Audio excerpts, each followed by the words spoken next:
Mis amigos, muy buenos días. Llevo años luchando contra la escrología y hoy estamos viendo los frutos de este sistema ideológico mafioso que está destruyendo a los países occidentales. Si ves cuando ha habido una guerra, si ves cualquier guerra, por ejemplo, cuando fue la guerra contra Irán, ¿qué atacaron los Estados Unidos? Atacaron instalaciones energéticas iraníes. Irán respondió atacando instalaciones energéticas que están ubicadas en algunos países del Golfo. La energía es el punto neurálgico de cada civilización. Mira lo que pasa hoy con Cuba. Tienen un bloqueo energético, están completamente a oscuras. Los hospitales no tienen un sistema que permita salvar a pacientes que están en una situación médica extrema, incluidos los recién nacidos. Una vez que no tienes energía, el país se detiene, el país regresa a la Edad Media. Incluso tu comida, tu refrigerador se va a calentar, se va a echar a perder, se va a descomponer. No podrás usar tu coche, no podrás poner calefacción ni aire acondicionado. Tus aparatos médicos se detienen, tus medios de comunicación se detienen. Literalmente regresas a la Edad Media y mucha gente muere. La energía para hacer funcionar una civilización debe estar disponible en grandes cantidades, disponible también a bajo costo. Lo que pasa es que desde hace varios años unos ideólogos se han apoderado de los países occidentales y han empezado a hacer que la energía sea escasa y cara. Se embarcaron en cruzadas ideológicas sin futuro. Lo que hoy es crisis obliga. Pues bien, vamos a sufrir colectivamente. Les explico. Si ves, por ejemplo, leías sobre Nueva Zelanda en 2018, su primera ministra, Jacinda Ardern, ella prohibió la perforación de pozos de gas.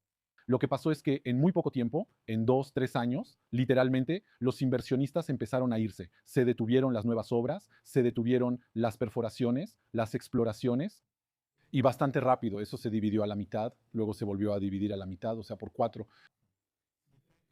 Hoy en día llegamos a una situación en la que Nueva Zelanda no logra tener energía, están importando carbón que pagan carísimo y el gobierno actual busca desmantelar todas las leyes, los bloqueos y las prohibiciones de la época de Jacinda Ardern para intentar recuperar las cosas y salvar lo que se pueda. Sí, pero un país no es una startup, no se pueden tomar decisiones el lunes para cerrar y luego el viernes. Para nosotros eso no es posible, es muy complicado. Hay inversionistas que fueron ahuyentados, hay proyectos que se han marchado, gente que está en otros lugares. Y además, hoy en día hay un mercado que exige una prima de riesgo porque simplemente hay personas que vienen a invertir en Nueva Zelanda. ¿Qué les garantiza que en las próximas elecciones no habrá otro ministro que les pida hacer las maletas e irse cuando ni siquiera han recuperado su inversión en el proyecto? Entonces, si vienen, quieren condiciones y pagos y todo eso que incluya la prima de riesgo. Reino Unido, tenemos el Mar del Norte y luego decidimos no perforar ahí. Entonces compramos gas, hidrocarburos a los noruegos, que ellos sí comparten el Mar del Norte con el Reino Unido, ellos sí perforan. Pero nosotros, como en el Reino Unido se considera ilícito perforar, ¿ves? Es por razones puramente ideológicas o religiosas, es una teocracia climática el Reino Unido, pues lo que pasa es que están obligados a pagar a precio alto los hidrocarburos a los noruegos. Las compañías locales, ellas fueron hundidas por impuestos que eran confiscatorios, disuasivos, que hicieron que algunas empresas tuvieran que pagar más del 110% de sus ganancias en impuestos. Eso significa que tienen que trabajar todo el año, entregar la totalidad de sus ganancias e incluso pedir dinero prestado para dárselo al Estado británico. Era un impuesto disuasivo, un impuesto que está hecho para que dejen de operar y muchos se detuvieron, muchos cerraron sus negocios y decidieron irse y los llenaron de concreto. Inyectaron concreto dentro para que, bueno, para que ya no se pudiera extraer gas. Si ves en Alemania, decidieron volar las plantas nucleares, decidieron literalmente arrancarlas. ¿Por qué? Porque si las cerramos, siempre pensamos que potencialmente si llega un nuevo gobierno, hay una emergencia nacional, todo eso, en unos meses se pueden volver a poner en marcha, pero lo que preferimos fue volarlas, de modo que si queremos reconstruirlas fácilmente tomará 15 o 20 años. Y hoy con la situación actual puedo decirles que la burocracia que corroe a Europa, les doy solo un ejemplo bastante difícil de creer, bastante asombroso. En el Reino Unido, no en Alemania, aunque los alemanes no se quedan muy atrás, en el Reino Unido había un riel que había que construir, que había que reparar, es un riel existente que tiene aproximadamente 5 kilómetros de largo. Se necesitaron 79,000 páginas de expedientes de solicitud de autorización para hacerlo. O sea, 119,000 páginas para 5 kilómetros de riel. Entonces, si quieres, 79,000 páginas ahí dentro. Hay muchísimos PDF que hay que comprarle a asociaciones, que hay que comprarle a despachos, a consultores. Eso va a costar millones y va a bloquear proyectos durante 15, 20 años solo para que llegue ante una comisión que exigirá aún más papeles. Entonces, Francia, igual, Francia desmanteló su sector nuclear, cerró la central de Fessenheim. ¿Ves? Igual, destrucción energética. Además, con la Unión Europea alineó el precio de un producto que tiene en abundancia, la electricidad. Igualó su precio al del gas, un producto que no tiene. Es un poco como si los sauditas fueran a indexar el precio de la gasolina en la gasolinera de Dama Mouriad. Indexarlo, por ejemplo, al precio de una botella de Evian en Francia. ¿Ves? Indexamos un producto que tenemos en abundancia, lo indexamos a un producto que no tenemos. Entonces, si hay una crisis en un producto que no tenemos, esa crisis automáticamente se va a trasladar y va a afectar al producto que tenemos en abundancia. Pero no podemos usarlo porque hay una crisis artificial que se le ha impuesto. Entonces, los belgas igual también destruyeron plantas nucleares. Entonces, si lo ves, a veces yo llamo a eso, en mis textos sobre la escrología, a veces lo llamo la bomba I. Eso significa la bomba ideológica. Si quieres lanzar un misil, bueno, eso da trabajo.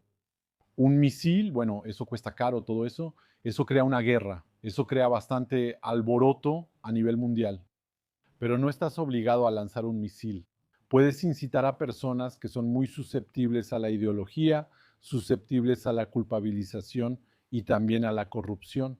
Bueno, puedes incitarlos a destruir ellos mismos sus infraestructuras energéticas, como si hubieras lanzado un misil sobre ellas, pero no lo necesitas. A los alemanes nadie les lanzó un misil. Fueron ellos quienes pagaron y volaron sus propias plantas. Los británicos igual, son ellos quienes destruyen sus propias centrales energéticas. No hace falta enviarles un misil.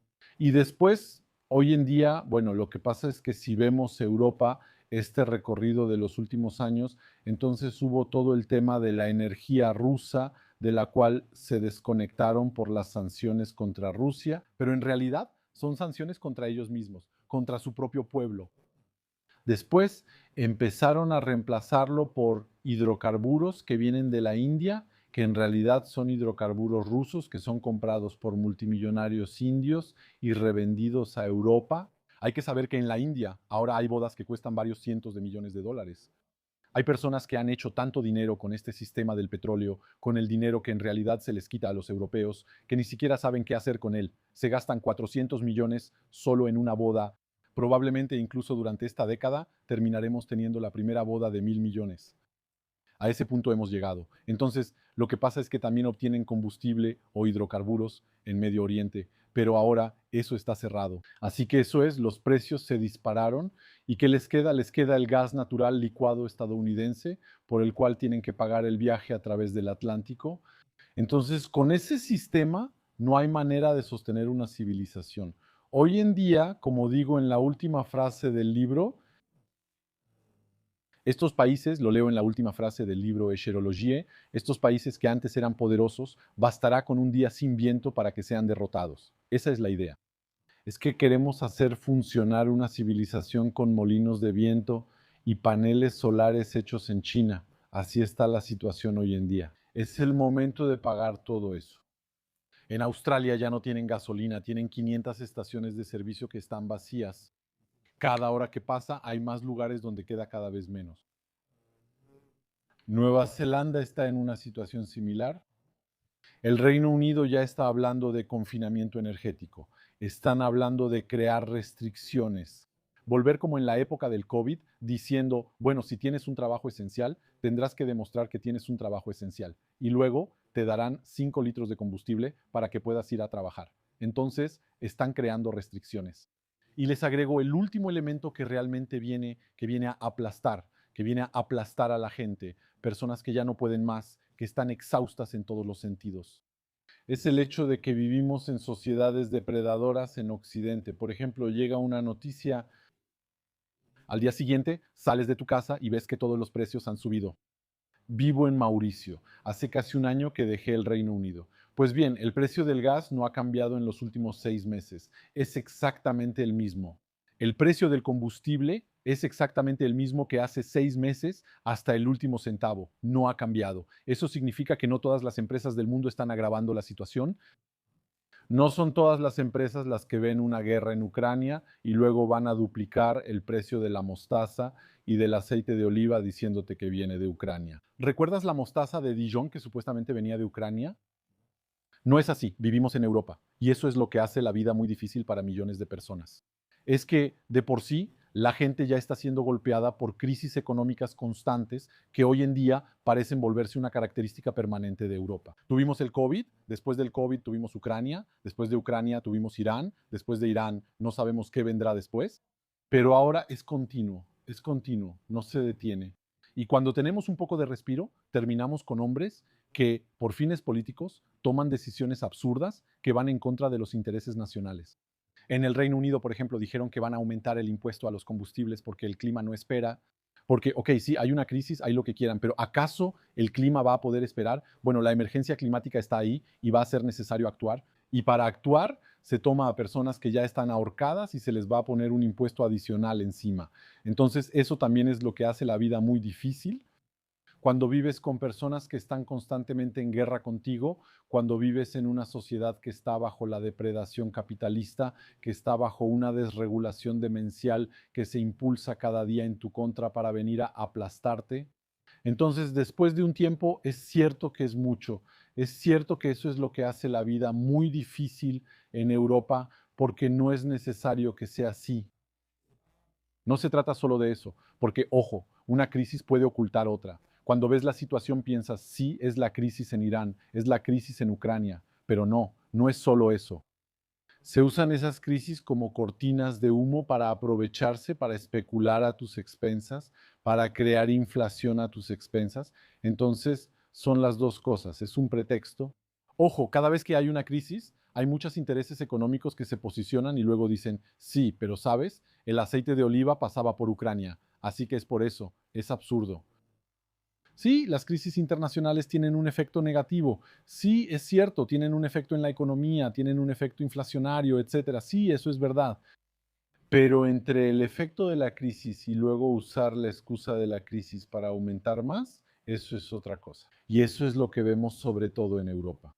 Entonces, ahora para terminar este video, me gustaría decirte que así como critico a los hombres y mujeres políticos, y Dios sabe que en el Reino Unido hoy tenemos ayatolás del clima, literalmente, de verdad. También me gustaría decirte que la población muchas veces lo pide, hay que ser honestos. No puedo simplemente atacar a esa gente. Por ejemplo, en nuestro país tenemos a un iluminado que se llama Ed Miliband, que se encarga de la energía. Él solo va a regresar al país a la Edad Media. Ni siquiera necesita la guerra en Medio Oriente ni nada de eso. No, no, ni siquiera necesita eso. Él solo ya había prometido regresar al país a la Edad Media. El consumo energético de la época del COVID, de la época de los confinamientos, pues bien, incluso ese consumo que era extremadamente bajo, porque las empresas estaban cerradas, los restaurantes cerrados, la gente confinada en casa, pues bien, incluso ese nivel él lo considera demasiado alto. Hay que ir por debajo de eso. Él, por ejemplo, es el tipo que decidió que pronto las casas británicas no estarán conectadas al gas, las nuevas construcciones no estarán conectadas al gas. Entonces vivimos sobre una esponja húmeda, hace frío todo el año, hace 9 grados a finales de agosto. Si no me crees, revisa cualquier sitio de clima, tienen el historial meteorológico. Busca Londres, temperatura en agosto de 2025, 2024, 2023, lo que quieras. Vas a ver que hacia finales de agosto ya tenemos temperaturas de un solo dígito en la mañana. Salimos con una chamarra. Incluso en julio ya nos ha pasado que encendemos el gas. Hay miles de personas que mueren en el Reino Unido, sobre todo personas mayores. Tenemos al menos 5,000 al año que mueren de frío en su casa. En una clase de 30 alumnos, 30 niños. De esos, al menos 10 viven en hogares pobres, incluyendo en situación de precariedad energética, hogares que no pueden calentarse, hogares donde la gente vive con guantes, gorros, chamarras o personas que se saltan comidas porque no tienen con qué pagar sus facturas de energía. ¿Y entonces qué hacemos? Estamos agregando aún más. No es suficiente. Eso significa que queremos una tasa aún más alta de pobreza, precariedad y angustia. ¿Ves?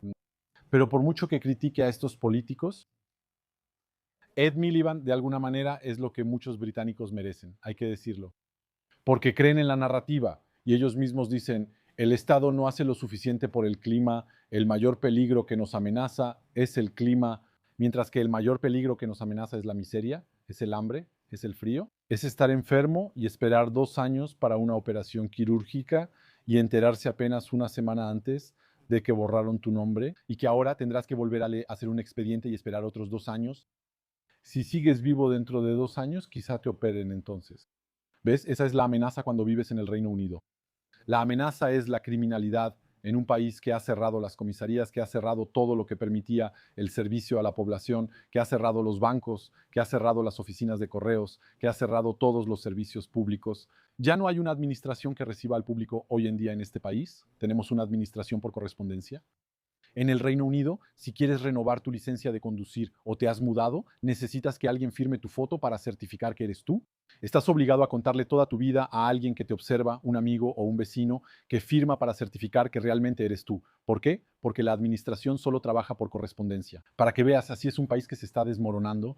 ¿Atacaron Irán o alguien más atacó una base británica en Chipre? Ahí decidieron enviar un barco, un navío. Tardó 3 semanas en llegar al lugar diciendo qué está pasando. ¿Ves? Ese era un país que tenía una marina que dominaba los océanos de todo el mundo. ¿Ok? ¿Ves los verdaderos peligros que amenazan al Reino Unido? Aún así, es un colapso sistémico.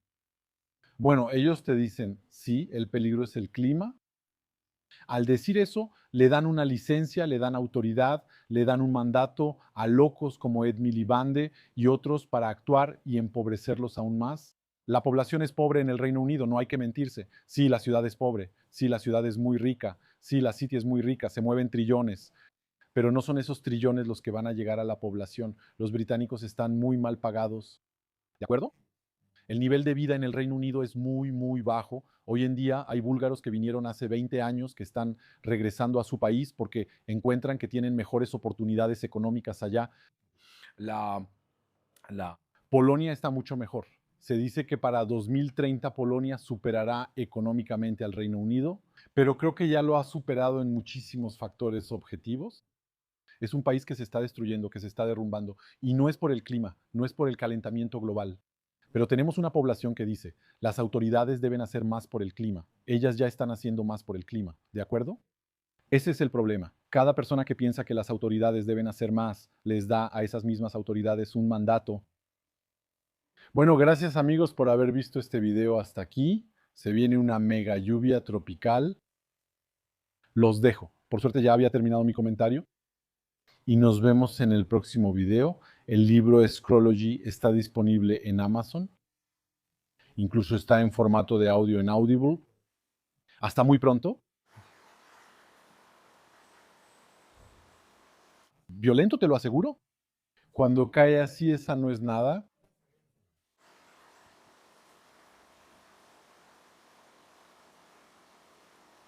No, está bien, esa es ligera, es ligera. Hasta muy pronto, mis amigos.